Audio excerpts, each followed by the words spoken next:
Before we dive in, here's another show you can enjoy in the True Story FM family of entertainment podcasts. Ever wondered what happens when a Zoomer who grew up on the Clone Wars, a millennial Anakin defender, and a grumpy old Gen Xer walk into a cantina to talk Star Wars? Then we've got the podcast for you. Star Wars Generations is a place for fans of all backgrounds to come together, talk about why we love the franchise, and what we can learn from each other. With so much new Star Wars content coming out, we take a deep dive into all of it.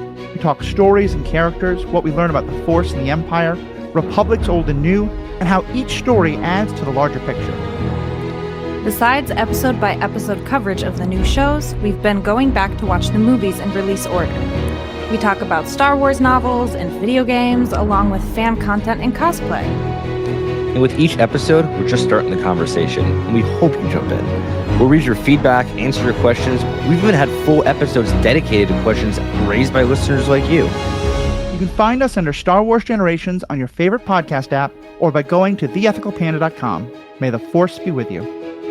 Now this is podcasting. Hey there, true believers. Andy Nelson here from the Marvel Movie Minute podcast with the rest of the team. Pete Wright, Kyle Olson, Rob Cabasco, And Matthew Fox. This is the podcast where we dissect the Marvel Cinematic Universe 1 minute at a time, exploring every detail of this epic superhero franchise. In our season looking at Iron Man 3, we're going to mix things up a bit. That's right, Rob and I are your guides, but instead of our usual minute-by-minute format, we dive into 5 minutes of the film in each weekly episode. It's a totally new approach, but one that still allows us to explore all the depth and detail that makes these movies so special, even if Iron Man 3 isn't all that special. Hold on, that's where you're wrong. Extremist, Shane Black. Yeah, would you like to look at the Mandarin and Maya Hansen? Mm-hmm. So whether you're a die-hard Marvel fan or just love deep dives into movies, there's something for everyone on Marvel Movie Minute. Suit up and join us on this epic audio adventure. You can find us at truestory.fm or by searching Marvel Movie Minute on your favorite podcatcher. Because in the Marvel Cinematic Universe, every minute is packed with excitement. Enough said.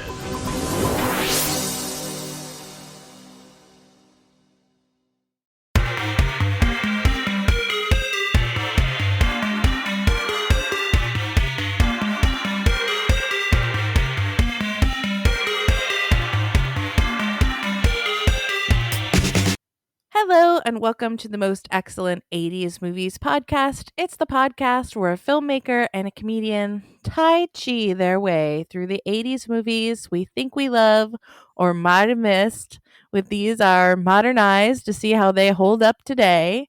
And today we are talking about Dream a Little Dream, a movie recommended to us by Corey Feldman from 1989, about which Google says: an accident swaps the minds of a married older man, played by Jason Robards, and a teenager, played by Corey Feldman, chasing his dream girl, played by Meredith Salinger, which is the clearest, most concise description of this movie that will ever be.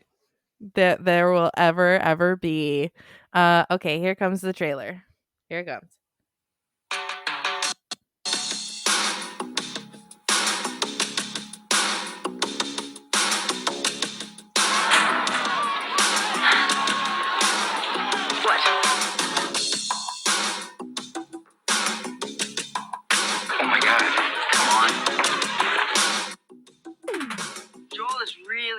Crazy about that young lady. You know, he's also a little bit on the edge when it comes to her, you know what I mean? Bobby was just a normal teenager. Is he okay? Ask him if he wants a Pop-Tart. Hey, kid, until he bumped into Lainey and the Ettingers. Hey, shout, summertime love.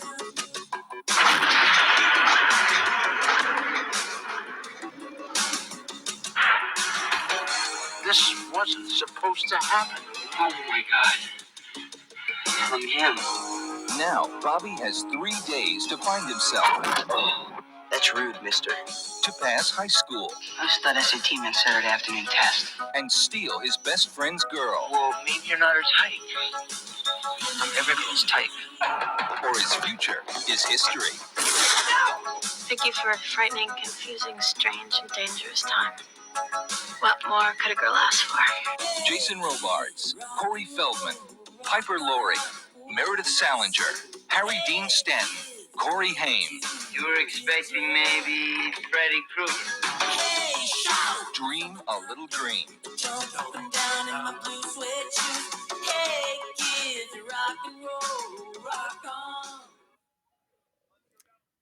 Okay. I am Krissy Lenz, one of the directors of the Neighborhood Comedy Theater in downtown Mesa, Arizona. And with me, as ever, is Nathan Blackwell, independent filmmaker. And boy, we sure just watched this movie, didn't we? We sure just watched this movie. Oh my god. So I know I've seen it before. Like I remember it being among my favorite what? 80s. I know. And I don't remember You sure any it of wasn't it. a Tai Chi dream? It might have been. But yeah, like the only parts I have any memory of are the parts with Corey Haim. I see. The Corey Haim filter. The Corey Haim filter was strong with this one. I'm guessing you've never seen this movie. True. So I had never seen this movie. Again, just to remind our audience backstory. So last episode we talked to Corey Feldman and we asked what movie of his Dream a Little Dream or what was the other one? License to Drive. License to Drive. Those are the two of the 80s that we hadn't done yet because we had done Gremlins, Goonies, The Burbs, Lost Boys, Stand By Me. Jeez Louise. We've done a lot. We've done a lot of the Feldman verse. Yeah, the cinematic Coreyverse. Yeah. And so this is the one he recommended to us, and we wanted to make it our next episode because why not? Because why not? Something has to be our next episode. It's true. So this is how we're starting the new year. Yes. So with Corey is not on this episode. He is not joining us, so we can speak a little candid. He had very fond memories of this movie and what the director tried to achieve, and the kind of heart of the story. And I see that. I see that there is something in there that has heart. But it is wrapped in an aggressively hard to watch movie. Yeah, that's definitely one way of putting it. Yeah, I see that this movie is being directed by a hand that thinks that it's writing poetry. Yes, this movie, it's hard to say. When you say that, let's say a movie is edited poorly, it's easy to say that, oh, the editor did a bad job, but that's not how movies work. Like editors have bosses. It could be the director, it could be the studio. You don't know. It's like when you say a script is bad, you just say that the story, the end result is bad. We don't know what the screenwriter actually wrote and what was changed on the day. Right. So it's hard for me to say that this is this is a badly edited movie, but it is a badly edited movie. Like it's a 2-hour movie that should have been like an 80-minute movie, and it just has crazy nonsensical editing, like almost like Miami Connection nonsensical editing. Yeah, we flash around between all the different stories quite a bit. So I took extensive notes to sort of walk us through this movie, and I don't think I can cover it all. I quit at a certain point of with notes and just let it happen. I just laid down and thought of England and let it happen. Let it happen over you. So it starts out with the two Coreys. Like the movie starts out in a very promising way with the two Coreys having a sleepover, in the messiest room imaginable. Mm-hmm.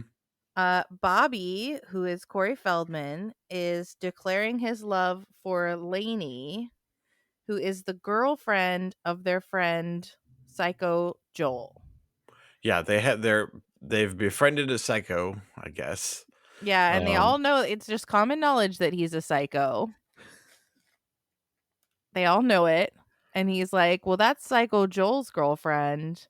Also, you have a girlfriend. This is doomed from the get-go. But Mhm. Corey Feldman's just like, nope, I'm in love with her. And they're like, okay. So they make up some blues songs, and they're sitting up in their room where his bed is a camp bed, just chain smoking cigarettes. No one gives a wink at the young teens smoking cigarettes in this movie. Yeah,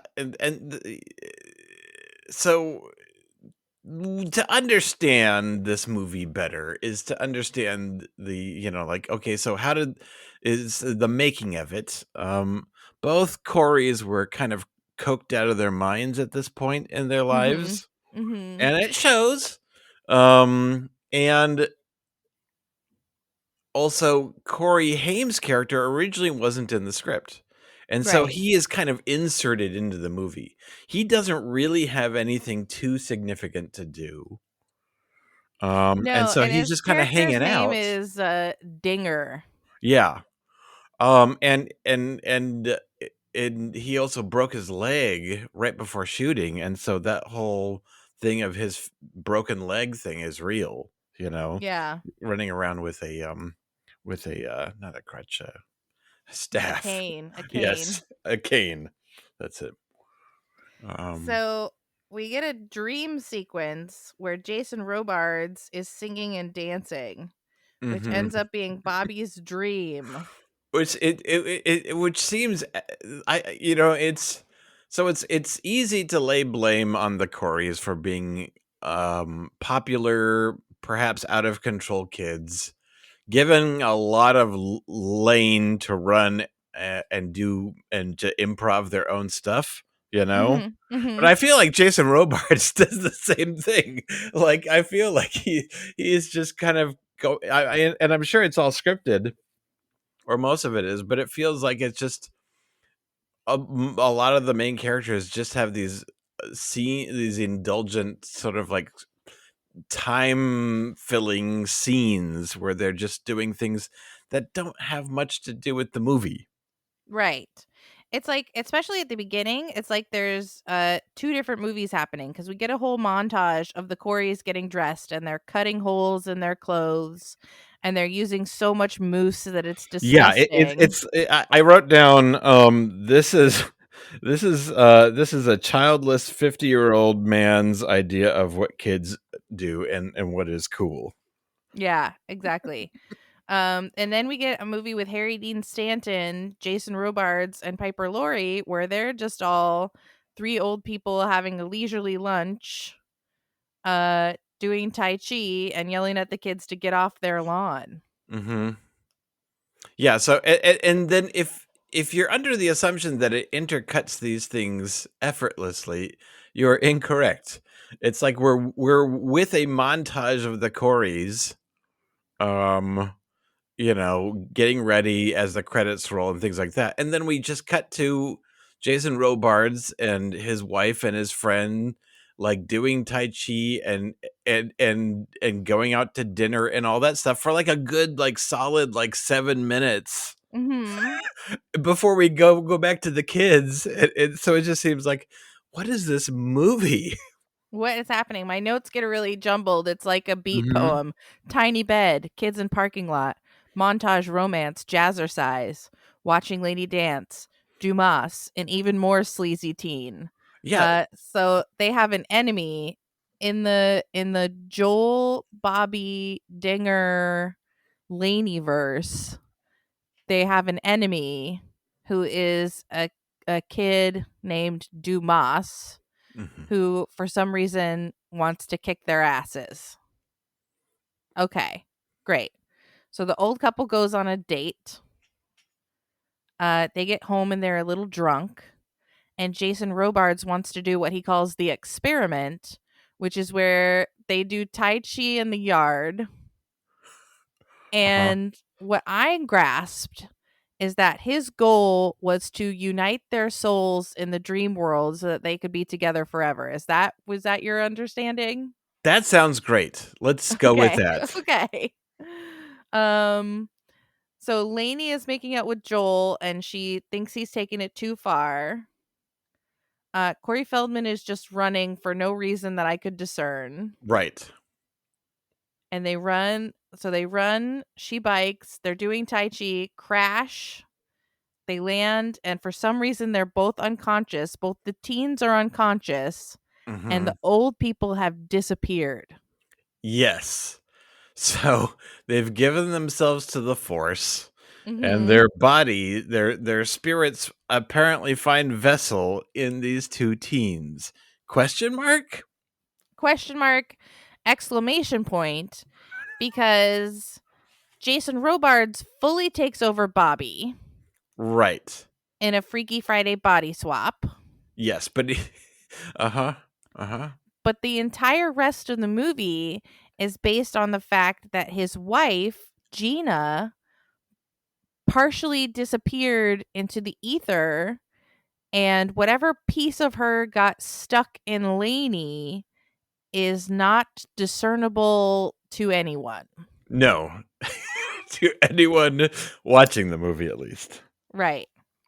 So in the dream world, Jason Robards and Corey Feldman argue about whether or not he's going to find Gina in the real world, but he tells her he has to find her and get reunited with her in the real world, because in the dream world she's like packing up the house and getting ready to move.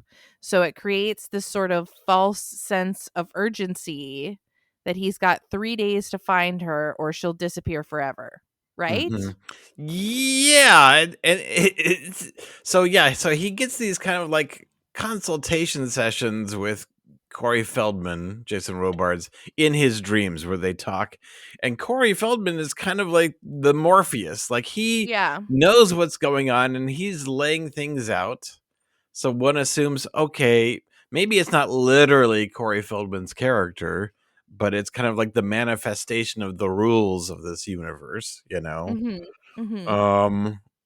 And the thing that this movie really has a problem with is what do any of the characters want, and how are they trying to get it? It just seems like we're kind of going from incident to incident. Yeah. And so skipping a lot, Bobby goes to Harry Dean Stanton's character. And Harry Dean Stanton is just like, okay, I'm on board for this. You're my friend trapped in Corey Feldman's body. I will help you and lend you my car. He says that he is part of the Big Grandpa's program. He'll be part of the Big Grandpas, like the Big Brothers, supplying grandpas to children in need. Okay. So I'll tell you one character who does know what she wants, and that's Lainey's mom. Yeah. Lainey's mom is sitting at the kitchen table or the dinner table, just chain smoking and drinking wine. And drugging herself. And drugging herself. And telling her daughter that she'd better give in and put out for Joel or she's going to lose him. And this is part of the movie. Yes. And Lainey is standing up for herself and being like, no, I don't want to just give Joel everything he wants. It didn't work for you and Dad. And the mom's like, well, I guess I didn't try hard enough. And she's just like, okay, Mom, whatever. Take your drugs. Drift off to the dream world. Oh, man. So Bobby and Lainey get together and they go into the old people's house. They dance. They kiss, which is inexplicable to me. Because he's being very weird. Then we're back in the dream world. Bobby, Corey Feldman is in a tuxedo and shorts. And Gina and Lainey are in the house packing up the pictures. See, all this Bobby seems says- familiar to me, but I don't remember any you of don't this. remember it? And I saw this today. You saw it less than 2 hours ago. So Bobby, Corey Feldman, is saying he likes the dream world and he doesn't want to go back to his own life because his own life was so troubled. His parents ignore him. He's failing out of school. He can't get the girl of his dreams. And so Jason Robards is like, well, what if I fix your life for you? Yeah. Then you'll want it back. So I'll do really well at the SATs. That becomes the big thing that we care about. Question mark? Yeah. But is that really what Corey Feldman cares about? No is the answer. Yes. He correct. cares about nothing. But he tells him to use mousse in his hair and to watch the home videos to learn to act like a teenager. I never got the feeling like Corey Feldman was ever really doing a Jason Robards impression. You know, that he was really right being an old man. And also, like, when with the scenes where he's first acclimating, he's so obviously it's like if Jason Robards was in that, he would be confused, he would be trying to put on an act. Instead, he starts dressing like an old man, and it's like, oh, hello, my parents, what are you up to this fine morning? You really eat that? You know, it's like there's no, I didn't, unfortunately, I just didn't buy it for a second. It wasn't fun. Like, the whole point of these body swaps is that there's this fun of, an older person adapting to a younger person or vice versa's life, yeah, and there is no fun in this. No, and then once that one scene was out, it was really just him being confused. There was never really much exploitation of the concept of the different age differences and also Jason Robards' character was so weird because he was so like free-minded and spiritual and doing meditation and trying to open up the spirit, and yet he was a crabby old man yelling at kids on his lawn. Right, exactly. And he's supposed to be so like spiritual or whatever, and he's so like obsessively in love with his wife that he wanted to like trap her in a dream world. What? It's bizarre. And so yeah, and the whole movie is just like all these little almost montages of things that don't make any sense. They play flag football. And then the music will just ramp up into a montage and then end after 10 seconds and then go into another scene, and then the music will ramp up again. Like, when we say some of these things are confusingly edited, I mean like film school confusingly edited, There's a scene where Jason Robards, his wife, and then Harry Dean Stanton are eating. There's a restaurant that they made out of balconies, and they're eating at one of them, and then they finish eating, and it just dissolves to white, and then they're gone, and the waiter is cleaning the table, and then it dissolves to white again. Like, what is what was the point of that information? Couldn't we have just transitioned to the next scene? Or is he in a dream state? Was that a dream? I think that's what we're meant to be asking ourselves, is all of this a dream?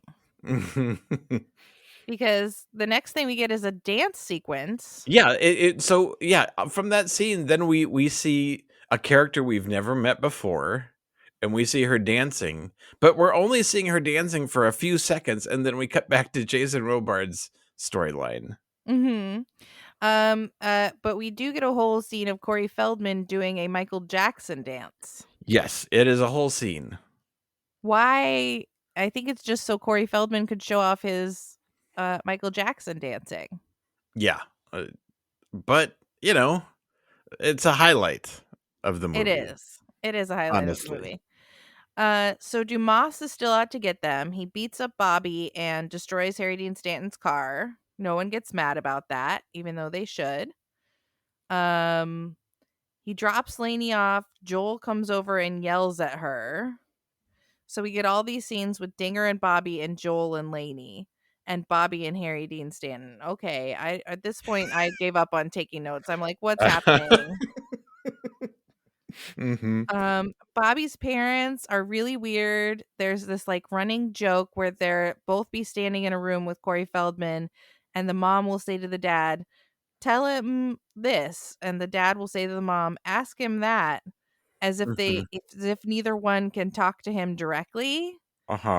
And the mom is Victoria Jackson, who is delightful, but she have to have sired Corey Feldman. She would have had to have had him around age 14 or 13. Yeah. Which that whole thing to me is like we're in a dream. Like we're in a dream because they can't speak to him directly, and it's this very weird gag. It's supposed to be a gag, but it's never funny. So we go back to the dream world. The house is all packed up and ready to go, and Bobby doesn't want to switch back to his own body. And he says, "This is the last day, Pops. Good luck on finding your wife."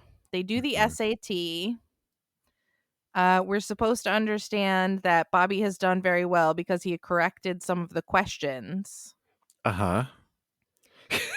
I don't think that's how the SAT works. I don't think so either. But I appreciate their chutzpah. Joel gets in a fight. He's looking for Lainey. Somehow they get in a fight at the SAT. Then we're at the house, and Lainey's mom is like, "We like you, Joel. We'd like to see you in the family." What? And then Lainey and Bobby are walking, and he's like, "Well, even if I don't get back into my body, Bobby and Gina will still exist." Yeah, because this whole time, Jason Robards' spirit in Corey Feldman has these dreams that he sees his wife packing, he sees her leaving, and so he thinks that this is real. Oh, did he just disappear and he can't seem to get a hold of her and she's leaving? And so that's kind of his motivation, but it's still very unclear. Like, can you help me understand this movie for a second? Like, I'm trying so hard. I can't. So what for any of these things, there has to be like some sort of like thing achieved. I don't understand what Jason Robards had to do to then get returned to his body. I think he had to go to sleep. I swear I was watching the movie. I swear I was paying attention to parts. Yeah, I think the thing he had to do to return everything to normal was to go to sleep in the dream world. Oh. That's it? No, there's got to be a lesson, though. Is the lesson just that he can't hold on to things, and because he talks to her, it's like, oh, what I really want is just enjoy the time that I've got with you, Yeah. Rather than to hold on to it and to, No, if you're looking for a lesson learned, it's not there. Okay, good. It's not there. And there's all these like poetic writings on the chalkboard that are like messages between Bobby and Coleman, Jason Robards' character, but they don't add up to anything. So if you like people who are acting poetic and poetic writing rather than, let's say, poetry, then you'll enjoy Dream a Little Dream. Right. But here's the thing. Here's what happens at the end of this movie. Uh-huh. Joel gets a gun. Uh-huh. And he holds the character Dumas and all of Dumas's gang Including prisoner Yes. Uh-huh. with the gun to his head, making him beg for his life in this teen comedy. Yes. And Corey is talking him out of it, but again, it's like if this is like the climax of the movie, how is this really representative of the theme, of the main takeaway, the main message of the story, you know? Right. That's Instead, exactly the question I'm asking. yes. Why is this kid Joel so psycho? Why is he taking up so much screen time? Why do we care? How does this relate to Jason Robards and his quest and what he needs to understand? Mhm. Instead, it's just like a very raging fire that people have to put out.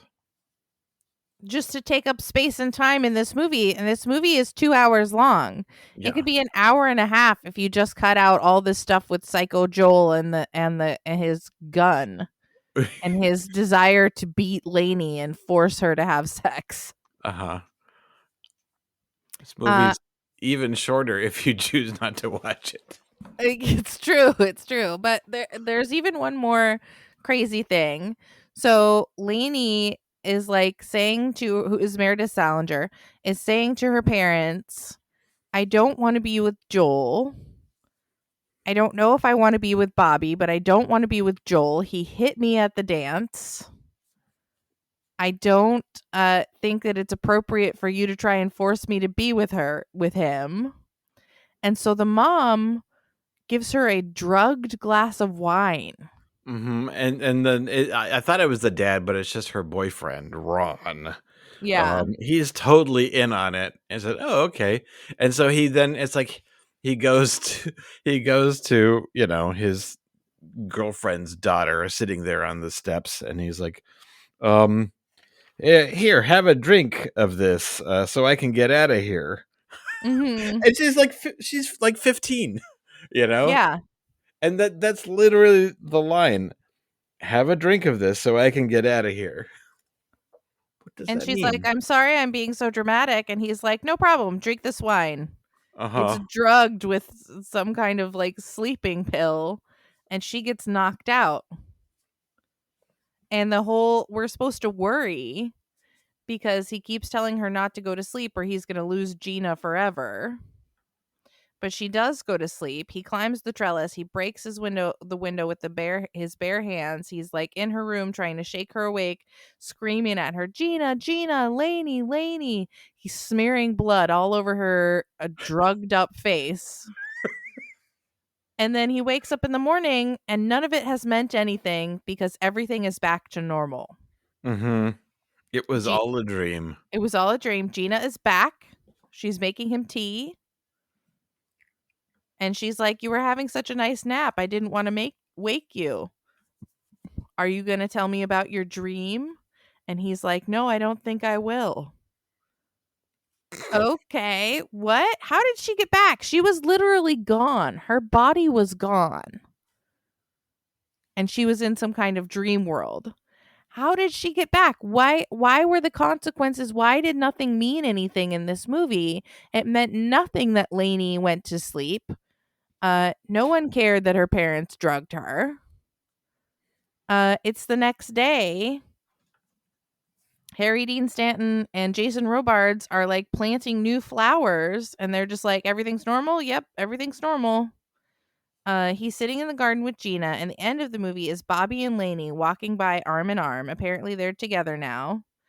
And the old man, Jason Robards, is like, go ahead, you can walk through my property. Because before he kept being like, this is private property. Get out of here, you damn kids. And now he's like, no, come in. Come walk through my property. And they're like, no. And he's like, do it. And they're like, no, thank you. And he's like, walk through this damn property.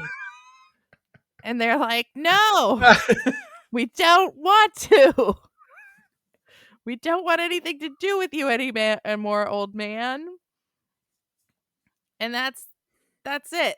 That's the end, except for a dance number Uh-huh. during the credits where Dream a Little Dream plays, and Jason Robards is doing like old man dancing, and Corey Feldman is doing like Michael Jackson dancing, and they're like having a dance off. And I think, like you said before, it's meant to tell us that we've been having fun this whole time. It was very helpful to remind me. That we've been having fun. But we didn't have any fun.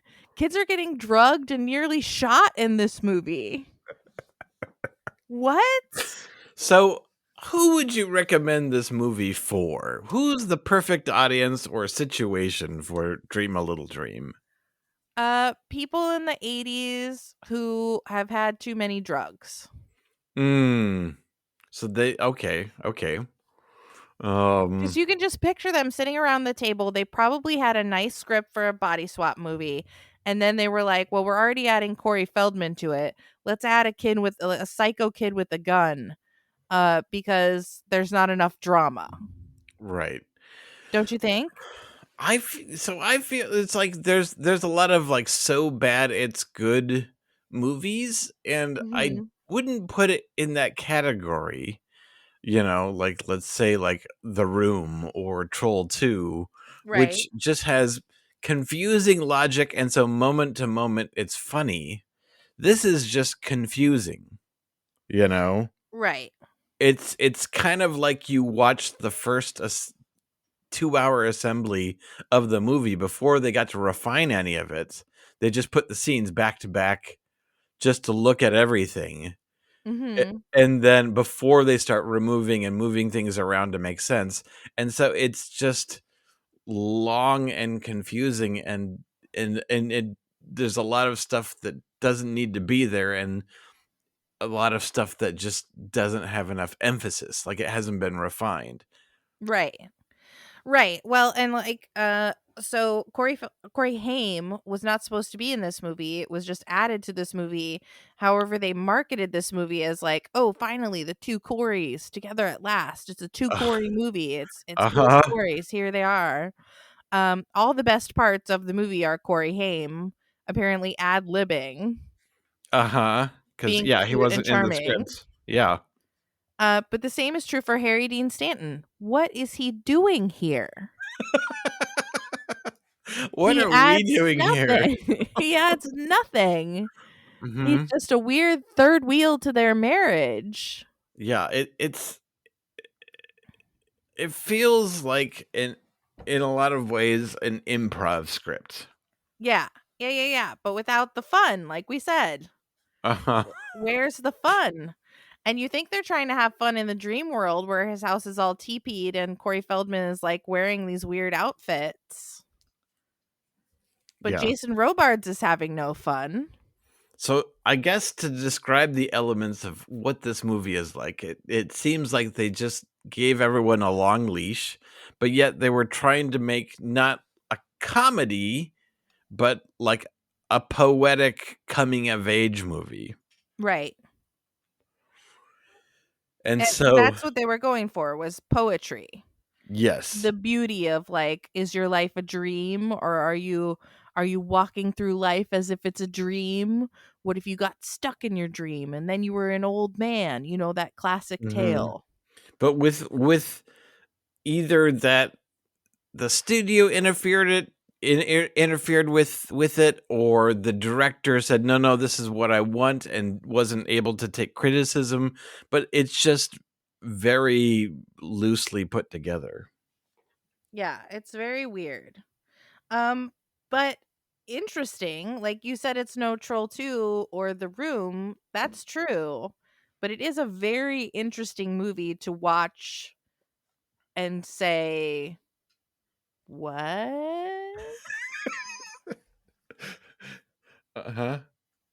If it wasn't so long, I think it would go in that category. Yeah, if someone could trim it down again to like an 80-minute version, maybe. Then you'd have something. There is a sequel to this movie. Okay, good. That's great to hear. Dream a Little Dream 2. Google it on your phone because I want you to see the poster. Again, they're just advertising that it's Corey Feldman and Corey Haim. Mm-hmm. And he is fully into his Michael Jackson era here. Oh my gosh. It's 1995 when they make this movie. Wow. Okay. So 6 years. Jeez Louise. So I just want you to know that it exists. Thank you. But even the poster for Dream a Little Dream is Corey Feldman, Corey Haim, and Meredith Salinger. It's all three of them on the poster.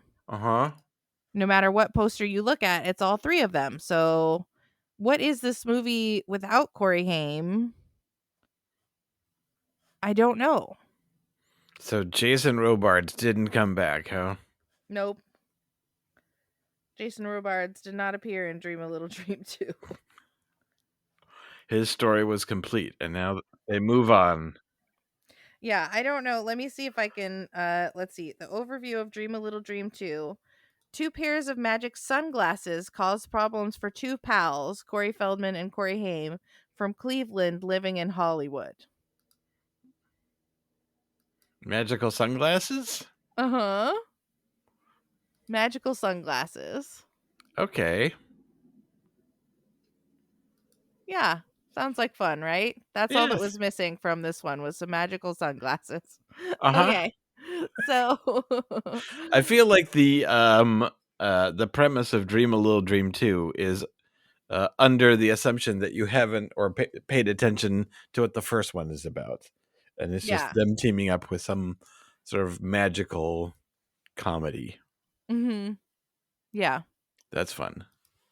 Yeah, they just wanted to get the Coreys back together again in 1995. Why not? Why? I mean, why not? If you got 2 Coreys, you might as well put them in a movie together. Okay. Do we have that anymore? Do we have 2 people with the same name and everyone thinks it's adorable? I don't care anymore. Okay. Let's just finish this episode. On a scale of 1 broken leg to 10 broken legs. Oh my God. How many broken legs do you give Dream a Little Dream? I don't want to be mean. You go first. I give it 4. Ugh, that's high. You think so? I give it 3. I'm giving it a polite 3. Okay. I give it a strong 4. Okay. I don't want to. In terms of my experience, I would rate it lower. Okay. Than a 3. But I do this out of respect for our past guest, Mr. Feldman. Yeah. And I really enjoyed Corey Haim. Okay, good. So I'm giving him, he's responsible for all the broken legs I'm giving. All right. 3 broken legs for me, 4 for you. Yes. And did you come up with a deep cut recommendation? Anything else? Anything else? I've got one. Okay. So I love a body swap. Okay. You tell me there's going to be a body swap. I'm excited. I'm there for it. I'm interested. I like the idea of like having to walk a mile in someone else's shoes. Mm-hmm. And so my favorite maybe body swap movie is from 2020. It's a movie called Freaky. Did you see it? Yes, that one was fun.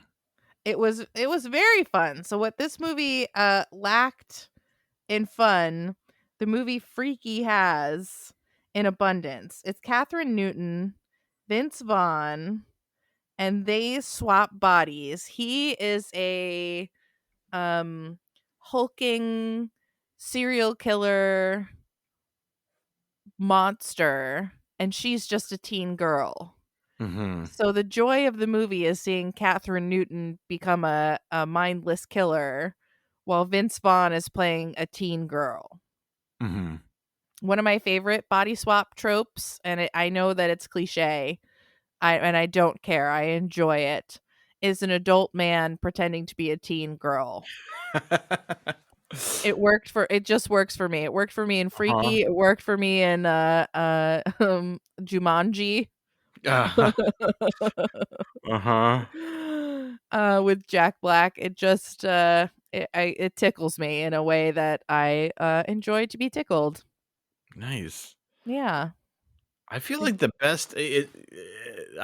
best performed body swaps that I've seen is actually from the Harry Potter films, when they where they're sneaking into the Ministry of Magic, like in terms of actually getting a lot of fun and mileage out of it, of kids pretending to be adults. Yeah, I love kids pretending to be adults. I love adults pretending to be kids. I'm there for it. That's how you get me. Awesome. So is that your deep cut recommendation? I hope so. Okay. Because we're done. Okay. All right, fine. We're done. Tell the people where they can watch your movie. If you want to, if I have charmed you from this episode with, you can check out my movies at squishystudios.com. Yeah. And what's going on with the last movie ever made? Still online. Excellent. Watch it online. I think, yeah. So right now, still on Apple and Amazon, available for rent. The last movie ever made. I think at some point it's going to go on to other platforms. Not bigger platforms, but smaller platforms. Okay, cool. But yeah, I certainly don't know. Okay. And you can find me at the Neighborhood Comedy Theater in downtown Mesa, Arizona, performing comedy every Thursday, Friday, and Saturday night, teaching classes every other night of the week. And if you're here with us at the end and you want a little bit more Nathan and Krissy, you can certainly become a member of our podcast. Go to truestory.fm, find us in their plethora of offerings, and sign up to become a member. It's $5. You support the show. You get some bonus content at the end, and you get every episode a week early. So do that. And if you don't feel like spending $5, but you still want to support the show, give us a thumbs up, a rating, a review, a subscribe, all that stuff that helps podcasts. And we appreciate you. And when you're out there in the world, please keep the most excellent 80s movies podcast motto in mind. Be excellent to each other and party on, dudes. What's up, dudes? It's your totally tubular friends, Nathan Blackwell and Krissy Lenz, here for the most excellent 80s movies podcast, here to urge you to become a sustaining member of the pod. For just a few bucks a month, you can support the most excellent 80s movies podcast and get all kinds of rad perks and stuff in the mix. Yeah, like for example, you get each episode a week early, as though you have your own personal DeLorean into the future. Plus, you get special bonus content at the end of every episode. And you want more of that sweet, sweet Nathan and Krissy banter. Plus, you get access to the truestory.fm discussion board on Discord, so you can join the conversation there too. So head up to truestory.fm today, click on our show page, and sign up to become a member today. Party on, dudes!